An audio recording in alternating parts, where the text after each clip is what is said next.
कुछ कहानियां ऐसी होती हैं जो समय और सीमाओं से परे होती है। कहानियां जो यह साबित करती है कि इंसान की असली ताकत परिस्थितियों से नहीं बल्कि उसके जुनून से तय होती है। ये कहानी है एक ऐसे युवा की जिसने गरीबी, भूख और बीमारियों को मात देकर गणित की दुनिया को नया आयाम दिया। एक ऐसे विलक्षण प्रतिभाशाली इंसान की जिसने दुनिया the man who knew infinity के नाम से जानती है। यह कहानी है श्रीनिवास रामानुजन। 22 दिसंबर 1887 दक्षिण भारत के तमिलनाडु राज्य के ईरोड नामक एक छोटे से गांव में जन्म हुआ। एक गरीब तमिल ब्राह्मण अयंगर परिवार में। पिता के श्रीनिवासन अयंगर मंदिर में वेद पाठ करने वाले और पास की दुकान में बही खाता लिखने वाले इंसान थे। माँ कोमलम्मा धार्मिक, संस्कारी और बेहद स्नेही थी। घर में पैसे भले नहीं न थे पर संस्कार और आस्था की कोई कमी नहीं थी। रामानुजन का बचपन बाकी बच्चों से अलग था। वे 3 साल की उम्र तक बोल ही नहीं पाए। माता पिता सोचने लगे कि शायद उनका बेटा कभी बोल भी पाएगा या नहीं, लेकिन जब वो बोले तो सीधे सवाल पूछने लगे, ऐसे सवाल जो उनके आसपास के लोगों को अटपटे और अनोखे लगते। 5 साल की उम्र में जब उन्हें स्कूल भेजा गया तो उनकी आंखों में एक अलग चमक थी। गणित उनके लिए खेल जैसा था। जहां बाकी बच्चे 1 + 1 = 2 लिखने में समय लेते, वही रामानुजन पूछते, सर अगर ये 2 को आधे में बांट दे तो कितने हिस्से होंगे। 10 साल की उम्र तक आते आते उन्होंने पूरे जिले में प्राइमरी परीक्षा में सबसे ज्यादा अंक लाकर सबको चौंका दिया। उनके स्कूल के प्रिंसिपल ने यह तक कह दिया, यह बच्चा हमारे मापदंडों में फिट ही नहीं बैठता। इस पर सामान्य परीक्षा लागू करना मानो सूरज की रोशनी को तोलने जैसा है। रामानुजन का दिमाग सिर्फ सवालों में ही खोया रहता। उनके प्रश्न अक्सर ऐसे होते कि अध्यापक भी चकित हो जाए। जहां दूसरे बच्चे कविताएं रटते, वहां वो गणित की समस्याओं को सुलझाने में लगे रहते। और यहीं से शुरू हुआ उनका गणित से इश्क। पर एक समस्या थी, गणित के अलावा बाकी विषयों में उनका ध्यान ही नहीं लगता था। इतना कि आगे चलकर वो बार बार फेल होने लगे। गणित में तो टॉपर, लेकिन बाकी सब्जेक्ट्स में लगातार असफलता और नतीजा उनकी छात्रवृत्ति छीन गई। गरीबी पहले से ही थी, अब पढ़ाई के लिए पैसे भी नहीं बचे। लेकिन असली जुनूनी वही होता है जो हार मानना जानता ही नहीं। रामानुजन ने ठान लिया, अगर बाकी सब में फेल हो जाऊं तो भी गणित कभी नहीं छोड़ूंगा। वो ट्यूशन पढ़ाने लगे, छोटे मोटे बही खाते का काम करने लगे और जो भी समय मिलता रातों में दिए की रोशनी में गणितीय सूत्र लिखते रहते। 1908 में महज 20 साल की उम्र में रामानुजन का विवाह जानकी से हुआ। अब जिम्मेदारियां और बढ़ गई, पैसे की कमी, परिवार का बोझ, लेकिन गणित का जुनून कभी कम नहीं हुआ। मद्रास की गलियों में घूमते घूमते, नौकरी ढूंढते ढूंढते रामानुजन हर वक्त अपने साथ एक रजिस्टर रखते जिसमें लगातार सूत्र लिखते रहते। यही रजिस्टर बाद में रामानुजन नोटबुक कहलाया। गरीबी, संघर्ष, असफलता, ये सब रामानुजन के रास्ते में बाधाएं जरूर बनी, लेकिन उनकी कलम से निकले गणितीय सूत्र किसी और ही दुनिया की झलक देते थे। यही सूत्र एक दिन उन्हें भारत से इंग्लैंड ले जाएंगे। वहां उनकी मुलाकात होगी एक ऐसे प्रोफेसर से जो उनकी जिंदगी हमेशा के लिए बदल देगा। पर वो कैसे हुआ, रामानुजन की किस्मत ने कब करवट ली, जानिए इस अद्भुत कहानी के अगले हिस्से में। रात के गहरे सन्नाटे में जब पूरी दुनिया सो रही होती थी, तब एक युवा अपने कमरे की दीवारों पर गणितीय ब्रह्मांड रच रहा था। उसके लिए गणित सिर्फ पढ़ाई नहीं था, बल्कि भगवान का दिया हुआ वरदान था। और ये हुआ था श्रीनिवास रामानुजन। आर्थिक तंगी के बावजूद रामानुजन ने हार नहीं मानी। 1911 में उन्होंने journal of Indian mathematical society में अपना पहला रिसर्च पेपर प्रकाशित किया। पर असली खजाना तो था उनका रजिस्टर, एक ऐसा रजिस्टर जिसमें उन्होंने हजारों गणितीय सूत्र और प्रमेय लिखे थे। आज वही रामानुजन नोटबुक कहलाता है। यह नोटबुक सिर्फ पन्नों का ढेर नहीं था, यह उनके दिमाग का नक्शा था। एक ऐसा नक्शा जिसमें गणित के अनसुलझे रहस्य छिपे थे। रामानुजन का मानना था कि ये सूत्र उन्हें भगवान की कृपा से मिलते हैं। वे कहते थे, जो भी गणितीय ज्ञान मेरे पास है वो देवी नामगिरी की कृपा है, मैं तो बस माध्यम हूं। रात में अचानक उनकी नींद खुलती और वो तेजी से स्लेट पर सूत्र लिखने लगती, जैसे मानो ऊपर से कोई अदृश्य शक्ति उन्हें जवाब बता रही हो। 1912 में उन्हें मद्रास पोर्ट ट्रस्ट में एक क्लर्क की नौकरी मिली। तनख्वाह ज्यादा नहीं थी, पर इतना काफी था कि पेट पल सके और वो अपने गणितीय काम जारी रख सके। दिलचस्प बात यह थी कि इस नौकरी में काम कम था। बाकी लोग जब फाइलों में व्यस्त रहते, तब रामानुजन अपने सूत्रों की दुनिया में खोए रहते। कई बार साथी कर्मचारी कहते कि ये आदमी नंबरों में जीता है, शायद हमें इंसानों की तरह देखता भी नहीं। रामानुजन की खासियत यह थी कि वो केवल परिणाम लिखते थे, उनके पास प्रमेयों के सबूत नहीं होती थी। कोई पूछे ये सूत्र कहां से आया, तो वो कहते थे ये मुझे देवी ने दिखाया है। गणितज्ञ हैरान थे, क्योंकि उनके परिणाम अक्सर सही होते थे। लेकिन ये कैसे संभव था? एक ऐसा इंसान जिसने कभी यूरोपियन गणित की किताबें तक पूरी तरह नहीं पढ़ी, वो ऐसे ऐसे सूत्र लिख रहा था जिन पर दुनिया भर के विद्वान चौंक जाते। धीरे धीरे रामानुजन के काम की चर्चा बढ़ने लगी, पर असली मोड़ आया साल 1913 में। रामानुजन ने अपने गणितीय सूत्रों का संकलन किया और इंग्लैंड के महान गणितज्ञ प्रोफेसर G.H. हार्डी को एक पत्र भेजा। उस पत्र में सिर्फ शब्द नहीं थे, बल्कि दर्जनों अद्भुत सूत्र थे जो गणित की दुनिया में पहले कभी देखे ही नहीं गए थे। हार्डी ने जब वो पत्र खोला तो वो दंग रह गए।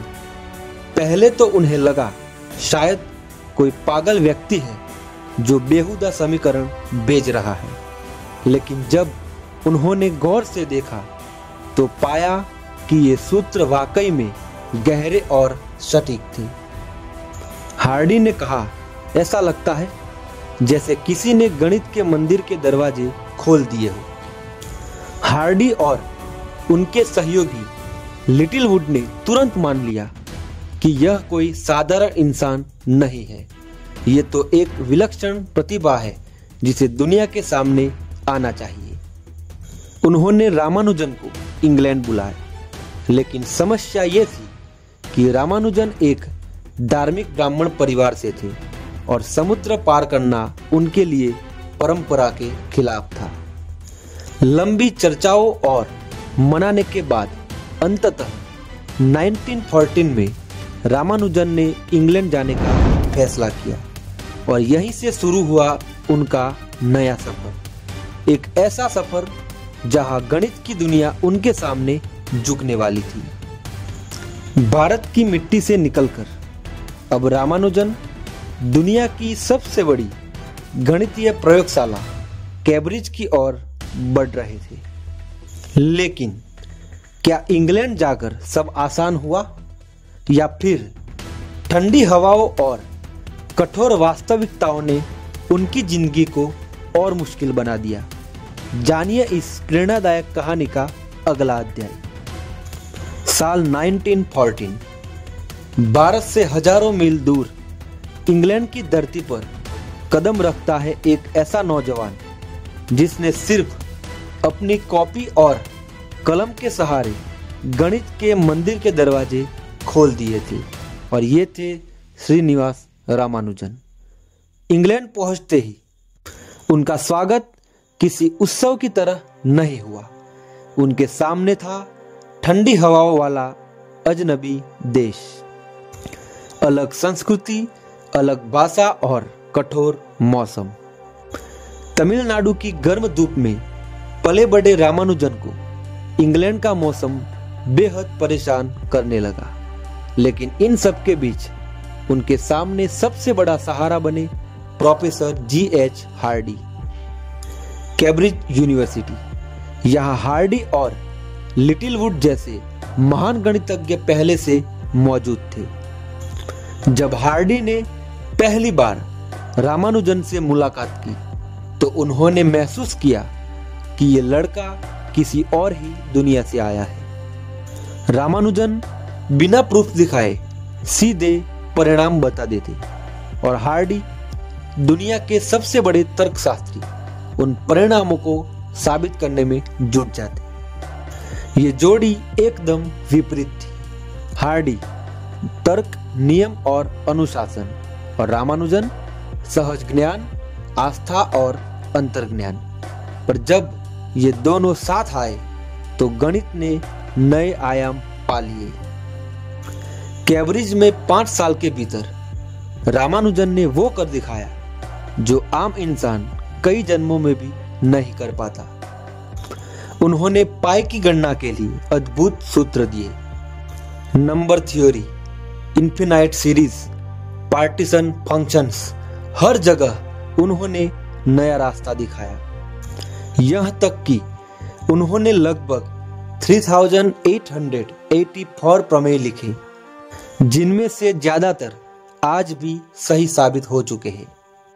उनके सूत्रों पर आधारित एल्गोरिदम आज कंप्यूटर विज्ञान और आधुनिक तकनीक में इस्तेमाल होते हैं।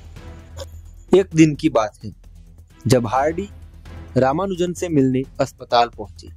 उन्होंने कहा, मैं जिस टैक्सी से आया उसका नंबर बड़ा नीरस था, 1729।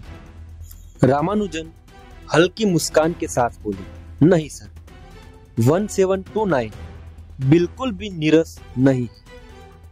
यह सबसे छोटी संख्या है जिसे 2 गणों के योग के रूप में 2 अलग अलग तरीकों से लिखा जा सकता है, जो इस प्रकार है। हार्डी हैरान रह गए। यह सिर्फ गणित नहीं था, यह तो संख्याओं के पीछे छिपे जादू को देखने की शक्ति थी। तब से 1729 को रामानुजन संख्या कहा जाने लगा। पर इंग्लैंड की ठंडी जलवायु और खान पान ने रामानुजन को धीरे धीरे बीमार कर दिया। उन्हें टीबी और लीवर की समस्याएं घेरने लगी। बिस्तर पर पड़े पड़े भी उनका दिमाग गणित में ही डूबा रहता। जहां सामान्य इंसान अपने जीवन की चिंता करता, वहां रामानुजन आखिरी सांस तक नए नए सूत्र लिखते रहे। 1920 में तबीयत बिगड़ने के बाद रामानुजन को भारत लौटना पड़ा। वो कुंभकोणम वापस आए, जहां कभी बचपन में उन्होंने गणित की पहली गिनती सीखी थी, लेकिन किस्मत को कुछ और ही मंजूर था। सिर्फ 32 साल की उम्र में 26 अप्रैल 1920 को इस विलक्षण प्रतिमा ने हमेशा के लिए इस दुनिया को अलविदा कह दिया। सिर्फ 32 साल की उम्र और गणित के लिए 3884 से भी ज्यादा सूत्र, इतना योगदान जितना कई लोग पूरी जिंदगी में भी नहीं कर पाते। लेकिन ये कहानी यहीं खत्म नहीं होती। रामानुजन की विरासत आज भी जिंदा है। फिल्मों, किताबों और गणितज्ञों की नई पीढ़ी में वो आज भी एक प्रेरणा है। जानिए इस अद्भुत सफर का अंतिम अध्याय। 26 अप्रैल 1920 भारत ने अपना एक अनमोल रत्न खो दिया। सिर्फ 32 साल की उम्र में रामानुजन इस दुनिया को छोड़ गए। लेकिन सवाल यह है, क्या उनका सफर यहीं खत्म हो गया? नहीं, असली यात्रा तो अब शुरू हुई थी। रामानुजन के जीवन काल में लिखी गई उनकी 3 नोटबुक्स और मृत्यु के समय छोड़ी गई लॉस्ट नोटबुक आज भी गणितज्ञों के लिए खजाने की तरह है। इन नोटबुक्स में ऐसे सूत्र और प्रमेय हैं जिन पर शोध आज भी जारी है। कई नई खोजें उन्हीं की लिखी पंक्तियों से निकल रही है। आज उनके नाम पर रामानुजन प्राइज दिया जाता है। भारत सरकार ने उनके जन्मदिन 22 दिसंबर को राष्ट्रीय गणित दिवस घोषित किया। आज दुनिया भर के गणितज्ञ उन्हें 20वीं सदी का सबसे बड़ा गणितीय जादूगर मानते हैं। रामानुजन की कहानी इतनी प्रेरणादायी थी कि उन पर कई किताबें और फिल्में बनी। साल 2015 में आई film the man who knew infinity, जिसमें देव पटेल ने रामानुजन का किरदार निभाया और जेरेमी आयरन्स ने प्रोफेसर हार्डी का। इस फिल्म ने दुनिया भर के दर्शकों को दिखाया कि एक साधारण से परिवार से निकला युवक कैसे गणित की दुनिया को हिला देता है। और इससे पहले भी कई डॉक्यूमेंट्री, नाटक और किताबें लिखी जा चुकी है, लेकिन असल में रामानुजन की कहानी शब्दों में नहीं बन सकती। वो तो एक ऐसी आत्मा थे जिसने संख्याओं को भी जीवन दे दिया। बात करते हैं रामानुजन की जिंदगी हमें क्या सिखाती है कि चाहे हालात कितने भी कठिन क्यों ना हो, अगर आपके भीतर लगन है तो दुनिया की कोई ताकत आपको रोक नहीं सकती। उन्होंने गरीबी देखी, बेरोजगारी देखी, बीमारी देखी, लेकिन कभी अपनी जिज्ञासा को मरने नहीं दिया। उन्होंने साबित किया गरीब परिवार का बेटा भी गणित का भगवान बन सकता है। और सबसे बड़ी बात, उन्होंने हमें यह एहसास दिलाया कि गणित सिर्फ किताबों का विषय नहीं, बल्कि यह ब्रह्मांड की भाषा है। आज भी जब कोई छात्र गणित की कॉपी खोलता है, जब कोई शोधकर्ता किसी नई समस्या का हल ढूंढता है, या जब कोई बच्चा संख्याओं से खेलते हुए सपने देखता है, तो कहीं ना कहीं रामानुजन की आत्मा मुस्कुरा रही होती है। वो सिर्फ एक गणितज्ञ नहीं थे, वो थे अनंत का दूत, the man who knew infinity. जय हिंद।